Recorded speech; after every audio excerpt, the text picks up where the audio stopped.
Demain, mercredi 14 février, à partir de 17h30, place des Invalides, à 2 pas du ministère des Affaires étrangères, aura lieu une manifestation pour exiger le cessez-le-feu total et immédiat en Palestine et à Gaza. C'est une question vitale, une question d'extrême urgence. 1 400 000 personnes déplacées sont entassées dans le sud de la bande de Gaza, dans une localité qui s'appelle Rafah. Ils ont été expulsés de l'endroit où ils habitaient, pour la plupart dans le nord de la bande de Gaza, expulsés par les bombardements et l'offensive meurtrière de l'armée israélienne. Ils sont aujourd'hui enfermés dans une toute petite enclave, enfermés dans ce qui est en réalité un piège mortel. Ils ne peuvent pas s'échapper, ils ne peuvent pas s'enfuir. Et les bombes s'abattent sur eux jour et nuit. Ils sont privés de tout, d'eau potable, de nourriture, de médicaments.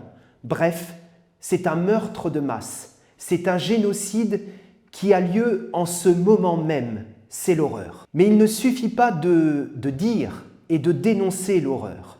Le coupable, le premier coupable, on le connaît, c'est bien évidemment le gouvernement Netanyahou, à la tête de l'État d'Israël. Un gouvernement qui massacre tout un peuple pour perpétrer l'oppression et l'exploitation coloniale.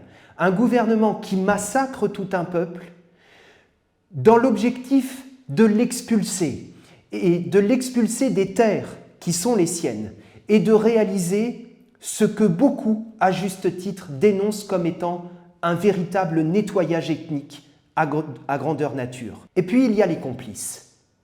Les complices, on les connaît, ce sont les grandes puissances occidentales, les grandes puissances impérialistes, les États-Unis bien sûr, mais aussi la Grande-Bretagne et la France.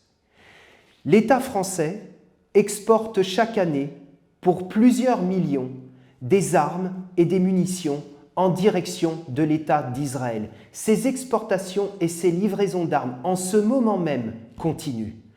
L'État français est complice du meurtre et du massacre de masse qui est réalisé aujourd'hui même par le gouvernement Netanyahou contre le peuple palestinien.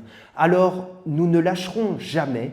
Nous allons continuer d'exiger encore et encore le cessez-le-feu total et immédiat à Gaza. C'est ce que nous dirons demain, sous les fenêtres du ministère des Affaires étrangères. Arrêt du massacre, arrêt de la boucherie, cessez-le-feu immédiat et arrêt des livraisons d'armes.